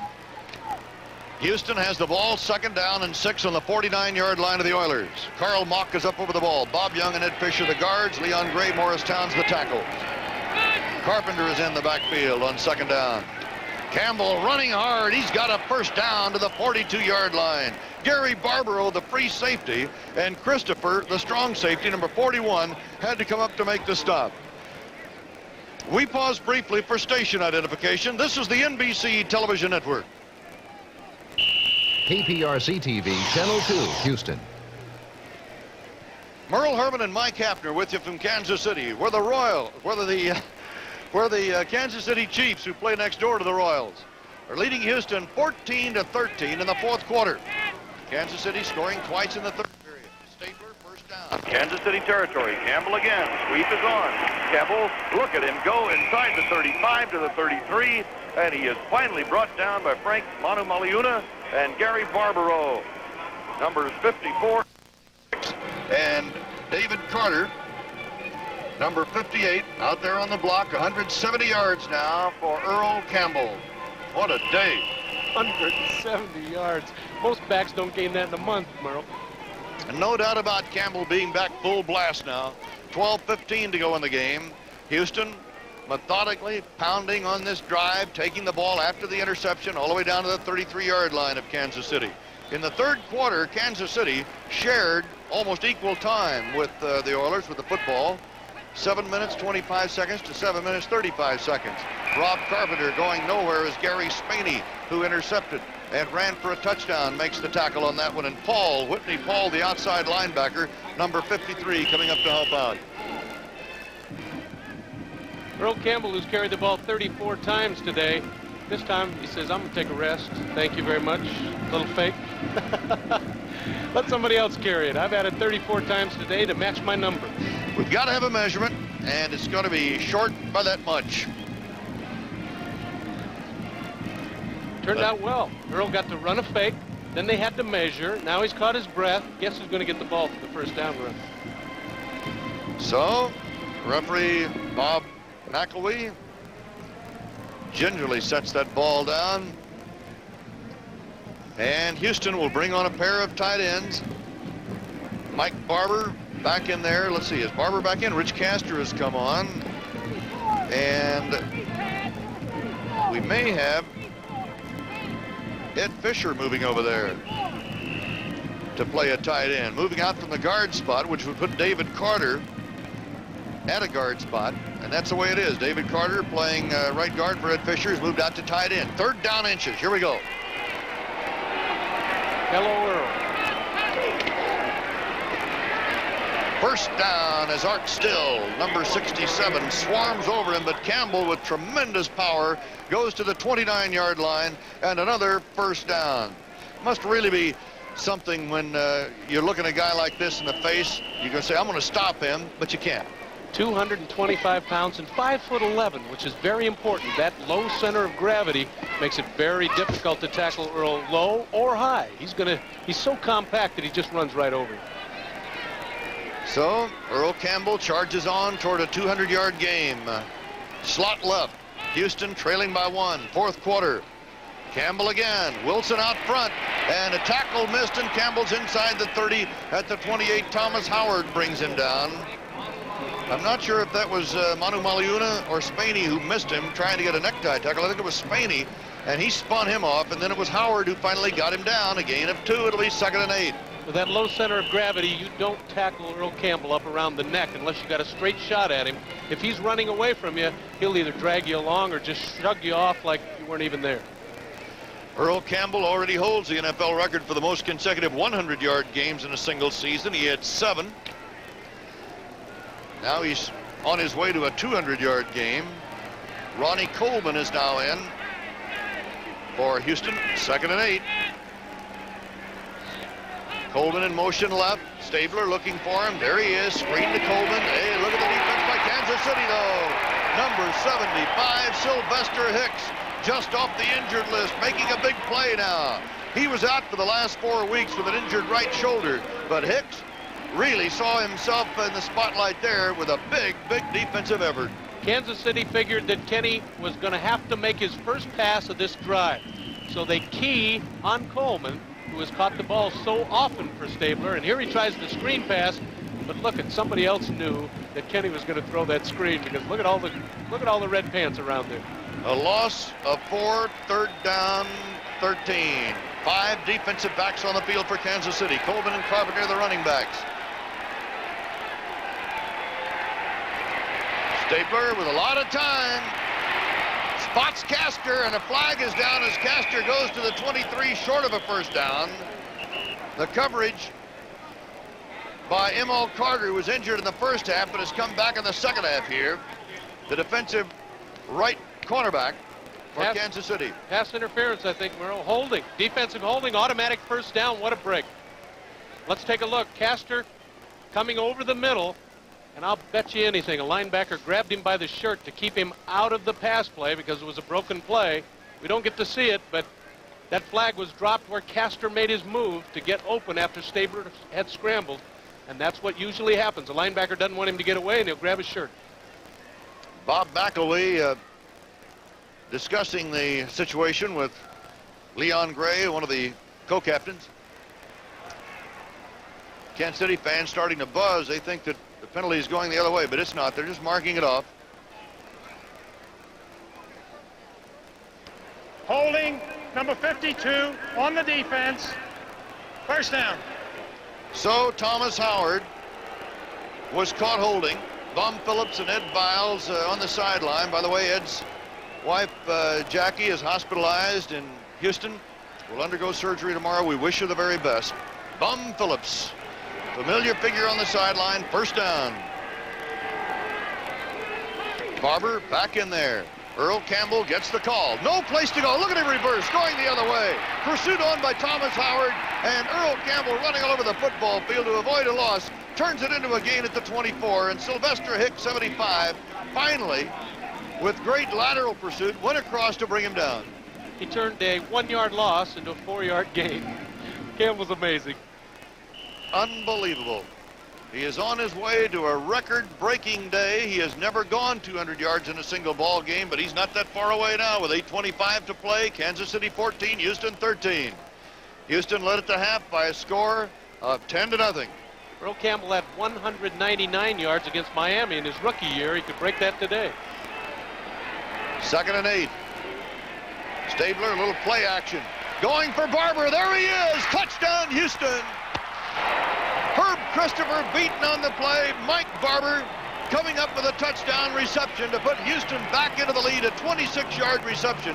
And Mike Barber is going to be deliriously happy that Ken Stabler is his quarterback. He loves to go to the tight ends. His criticism of Pastoriti was bombs away. Don't play with the tight ends. But, of course, as you said earlier, this guy loves his tight ends, Mike. Oh, yes, he does. And I'll tell you, he fooled the Kansas City defense, Mike Barber. He limped off the field, had to be helped. They probably figured, well, he'll never get in the pattern. And he runs the quick slant out to the corner. Stabler picks him up. And I know that Kansas City was fooled. They didn't think that Barber was healthy enough. Now the extra point try. Nielsen holding for Tony Fritsch. It is 19-14. Houston back into the lead. And it's now 20-14. Houston comes back on top after losing a 10-0 halftime lead. They are now back in front by 6 with 8:05 to go in this game here in Kansas City before 75,048 fans at Arrowhead Stadium. Here's Wilson, and Kansas City thinks he was holding here, and I tend to agree with him. That looks like a bulldog to me. Put him in the rodeo, or rodeo if you will. So it's 8:05 to go, and Houston is on top by 6. The Snake has just brought the Houston Oilers back, and you talk about an admiration society. Campbell and Stabler. Stabler has been given a new dimension with Campbell and vice versa. So there are the stories today, Mike. I'd love to turn around and hand off to that guy every time. Now it'll be Fritsch to kick off. Carlos Carson is deep for Kansas City, and the Chiefs are down by 6. Carson at the 10. There's the wall. Carson breaks to the outside and runs over one of his own blockers, and down he goes in the 24, covered by Jack Tatum, coming off the bench to join the special teams unit. So Tatum gets the tackle. Now the offensive unit for Kansas City, looking at the clock, 7:55 to go, down by 6. Another look at the touchdown pass. Again, Barber had been helped off the field, and I'm certain the Kansas City defense didn't think he was healthy enough to get out on that deep pass, but he did. The Snake hit him right between the 8 and the 6. Put him back in front. And that drive, 55 yards, 9 plays, set up with a pass interception by Vernon Perry. Didn't take much to do that one. 5:56. Kansas City trailing by 6. Fuller looks to throw. And it is incomplete at the 43-yard line in Kansas City territory. J.T. Smith, whose nose was broken earlier in the game, was the intended receiver, and Steve Fuller went down.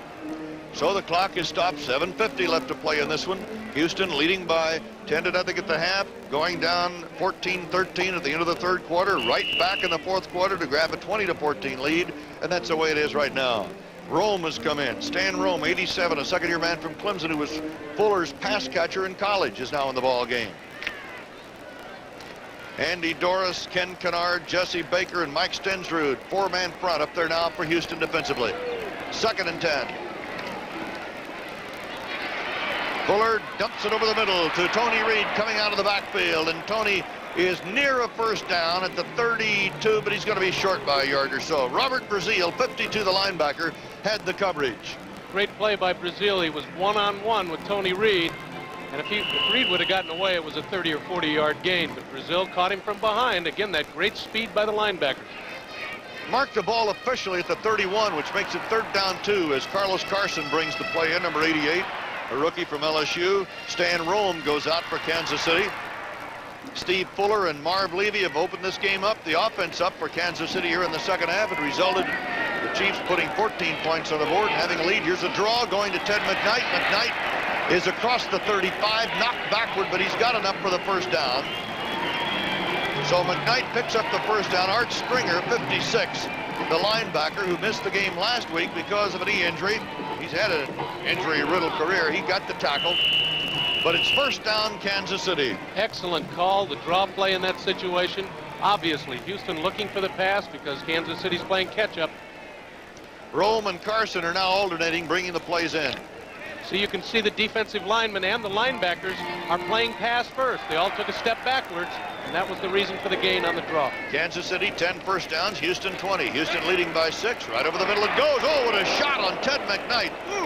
That one felt by Greg Bingham, and McKnight will be a little bit slow getting up after that one. Greg Bingham's played 180 straight games. Ever since he was drafted, walked right on the field and has started every down. And he's usually the run linebacker, the guy who stops the running play. But I'll tell you what, McKnight doesn't want to ever see him again after he catches a pass. That one hurt.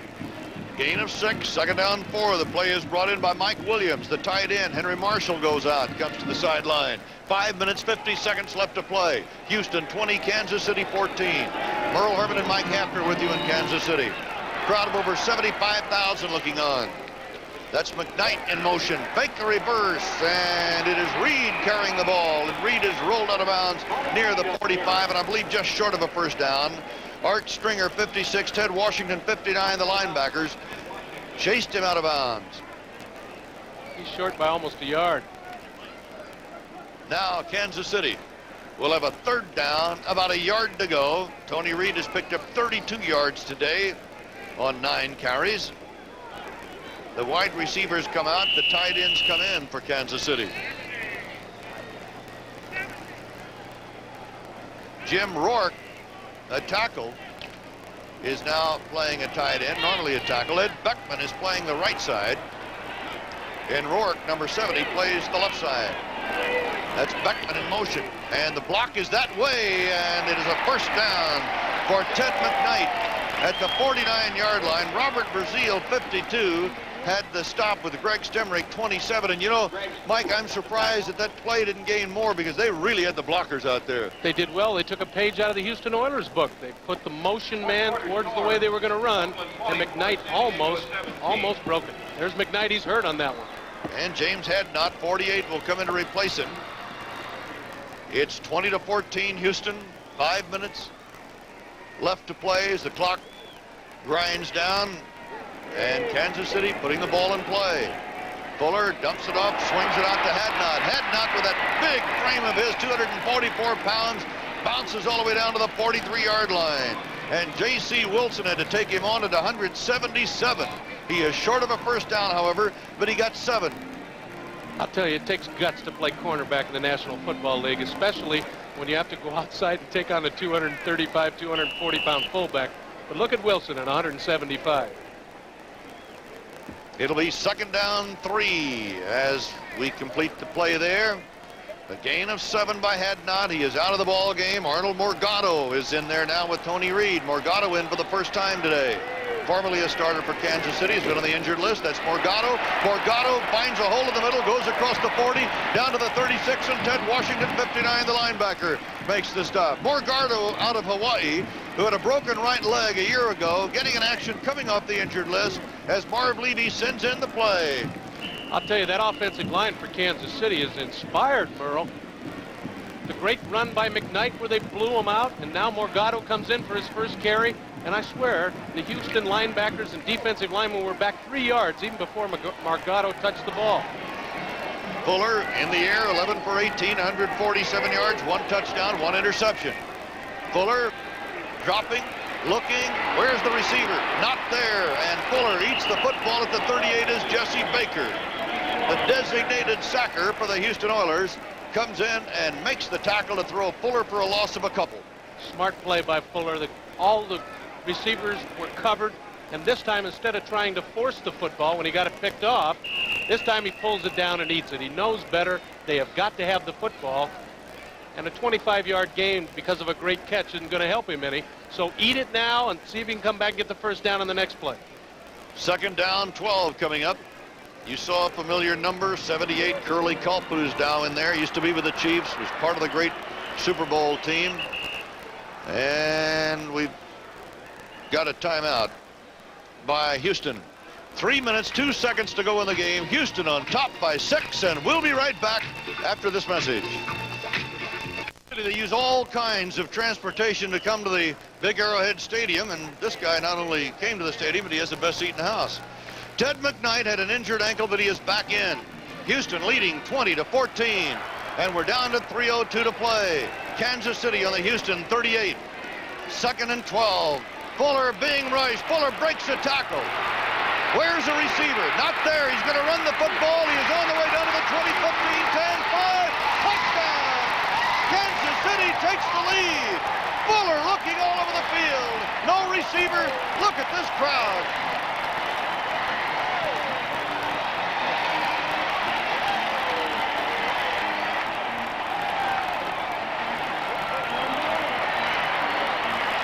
A 38-yard touchdown run by Steve Fuller. He looked everywhere. He had no receiver. He's the third leading rusher anyway, and this is one of the reasons why.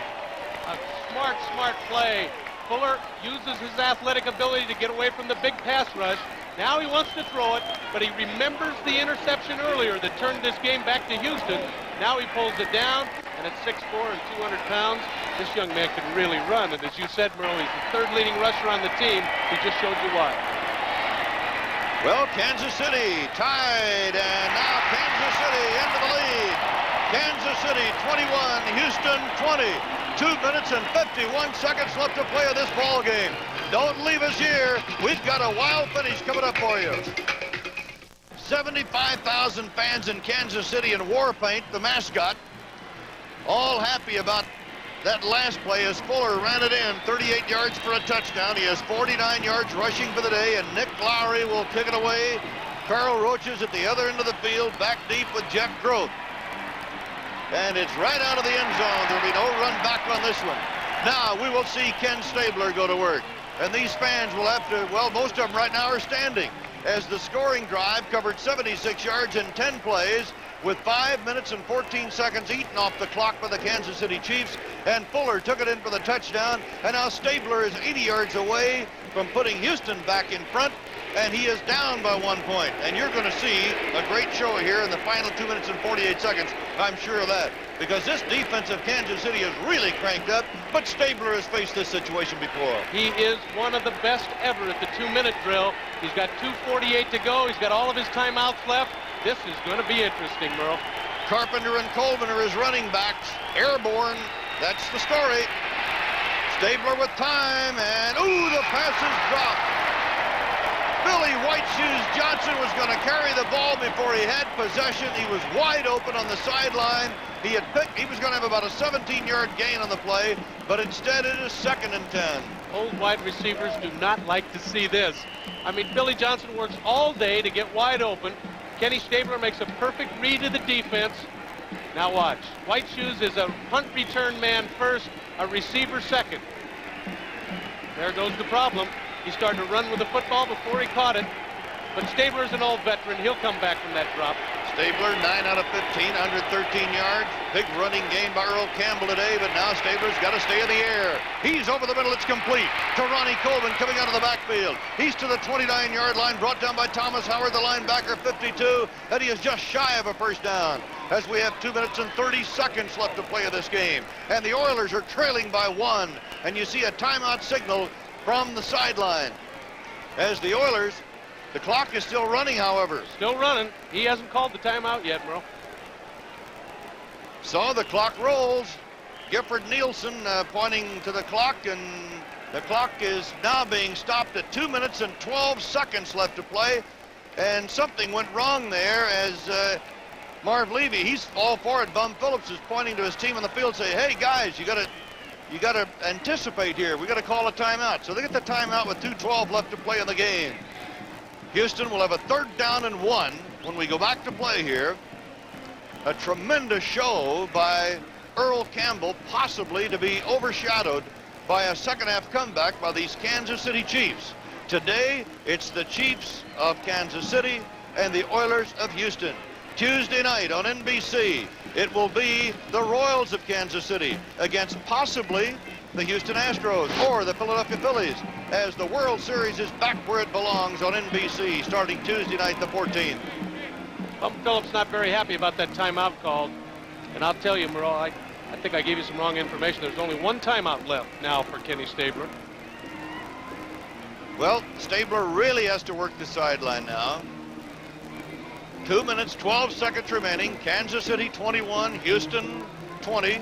The Oilers, after losing to Pittsburgh 31-17 in the opener, came back to beat Cleveland, Baltimore, and Cincinnati, and then were pounded last week by Seattle 26-7. And Bum Phillips says, we got to get our act together. We were all terrible. He said, we played the game terribly on the field. He said, I blame the coaches, I blame the players, I blame everybody. He said, let's put it together. Timer, please adjust the clock to 2:17. All right. We did have a timeout while the clock was running. They're adjusting it to 2:17. That's what it has to go back to. Kansas City got in the win column last week against Oakland 31-17 after dropping its first 4 ball games. And of course, this would be a tremendous boost to the Chiefs' confidence if they can hold this lead this afternoon. Over 75,000 here at Arrowhead Stadium, and nobody is leaving, obviously. They're resetting the clock. It will go to 2:18, I believe, was the call. We'll watch it as they count it down. So this is a breather for the Kansas City Chiefs. Marv Levy says they're the youngest team in the NFL. Have had to wait here till the clock was moved back, and they were all fired up and ready to tee up on Stabler and the Oilers with 3rd down at about a yard to go. In fact, less than that. Mike Barber, 86, Rich Castor, 88, are in as tight ends. Earl Campbell is back. He is in there at tailback now for the Houston Oilers. Tim Wilson in front of him as the fullback to lead the blocking 3rd down 1. Campbell first down to the 30, and the clock showing 2 minutes and 10 seconds left to play in this game. Manu Maliuna, 54, Spaney, 59. The inside linebackers, with help from Don Perry, 61, the nose tackle, stopped the play. How about this score? San Diego, Oakland, 24 all, 4th quarter. Oakland bouncing back against San Diego this afternoon. We've got a timeout with 2 minutes to go. Houston trailing by 1, and we'll be right back after this. October 18th at 4 p.m. Eastern Time, NBC Sports World returns live. It's a 10-round lightweight heavyweight bout between undefeated Michael Spinks and Yaki Lopez. Then some of the greatest names in bowling go pen for pen, and legends of bowling all Saturday on NBC Sports World at 4 p.m. Eastern Time, following the 1980 World Series here on NBC. Houston, 70 yards away, 2 minutes to do it. Mike Hefner. I've seen Kenny Stabler do it 100 times, but I'll tell you, this Kansas City team is fired up, and they are an awful tough defense. A field goal would do it for the Snake. Here we go. Stabler pumps once over the middle, completes the ball to the 40-yard line to Rich Castor, his tight end. There's a play over or not. Fumble, Kansas City ball. Whitney Paul jarred the ball loose on the tackle, and Houston much upset on the call. Rich Castor had the ball at the 40 for apparent first down, but a fumble and a turnover.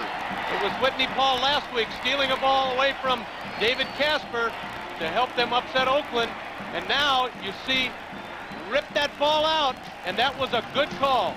And Gary Spaney fell on it. Kansas City with a 1-point lead. Has just come up with a big play for the defense. It was the defense that won last week in Oakland, and it's the defense that's turned this thing around as Ken Stabler was starting to move the Oilers with 2 minutes to play, plenty of time for the Snake. But it was Whitney Paul who changed all that, and Kansas City now has to kill the clock. Oilers only got one timeout left, Merle. It is Ted McKnight up the middle down to the 38-yard line. Curly Culp, 78, Mike Stensrud make the tackle, and timeout is called for Houston, and that will wipe out the Oilers as far as timeouts are concerned. 1:46 left to play. Building program, if they can hold the lead, it'll do a put Houston to the lead 20-14. Now Kansas City the lead. And again, it is McKnight inside the 35 to the 34. Jess Baker, 75, makes the tackle. And we have a little extra curricular activity going on down there. Ted Washington, 59, and let's see who else mixing it up a little bit. For Kansas City, 83, Mike Williams at tight end, and now they'll cool things down a little bit. The clock stopped with a minute 36 seconds left to play. A little bit of frustration, Merle. Houston knows they should have won this one. Kansas City very, very happy to get the second win in a row if they hold on. The Oilers are behind in this ball game because they had covered all the pass receivers when Steve Fuller was going back to throw, and he couldn't find anybody to throw to. They had covered those receivers like a blanket, but Fuller, who can run the football, saw a little daylight, charged right up the middle, 38 yards, touchdown. Personal foul against each team offsetting is the call by Bob McElwee. That was a gift by Bob McElwee. He's going to tell us now. We have a double foul after the play. The down counts. So the down will count. The double foul was after the play was over. It'll be a second down coming up for Kansas City. A minute 36 seconds to go in this game. And the Chiefs are leading the Oilers by 1. If the Chiefs can win this game, it'll be their first win over the Oilers in 5 years. You know what the complaint is by the Kansas City Chiefs is that penalty call stopped the clock. And that's what they're complaining about. They say that's not fair, that they should be able to stop the clock with offsetting penalties. Well, they're trying to cool Mike Williams, the second-year man, an all-WAC selection from New Mexico, trying to calm him down a little bit. Third down. Let's check the yardage. They moved it up, and I said second down. It is third down after that last play that did go. And this is Ted McKnight. First down. He might be on the way. 20, 15, 10. Knocked out of bounds by Mike Reinfeld at the 10-yard line, just inside the 10. McKnight almost took it all the way, but it was Mike Reinfeld who put a shoulder into him to knock him out of bounds after a 25-yard pickup. Oh, this could seal the game if there's no turnover, Merle. This run by Ted McKnight could settle it all. And I'll tell you, he was just looking for the first down. All of a sudden, he turned upfield and knew he had the linebackers beat. And as you said, if it wasn't for Reinfeld, he walks in the end zone uncontested. It is first down and goal to go for Kansas City. A minute 28 seconds left to play. Gary Green, a defensive back, cornerback, is now in the game in the backfield for Kansas City, and they're just going to protect the ball. They're not interested in a further score. They're only interested in killing off the clock. And Houston can do nothing about it because the Oilers have no timeouts left. It'll be second down and goal to go. And we'll get a shot at Gary Green standing 15 yards behind Mike Fuller. And the reason, the fans will remember back to that Philadelphia-New York Giant game where the quarterback turned around, bumped into the fullback. It was fumbled when the game was sealed. And all of a sudden, the Philly linebacker picked it up, went in, and the game went to the Eagles instead of the Giants. And that's the reason for Gary Green standing way in the back, and we'll get a shot of it. And as Yogi Berra says, it's never over until it's over. That's it.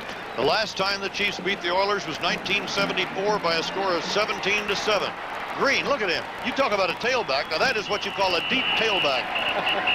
So they kill time again on a second down play, and you're watching it tick away. The Oilers can't do much about it. They trail by 1. They had led 20-14 with 8:05 left to play as Kenny Stabler took the Oilers downfield, and I don't believe we'll have another play. But then it was this man right here, Steve Fuller, with nobody to throw to, running 38 yards for a touchdown. The extra point was added, and the Kansas City Chiefs are pulling a second straight upset, beating Oakland last week 31-17, and 75,000 plus here at Arrowhead watch their heroes leave the field with a dramatic 21-20 upset of the Houston Oilers.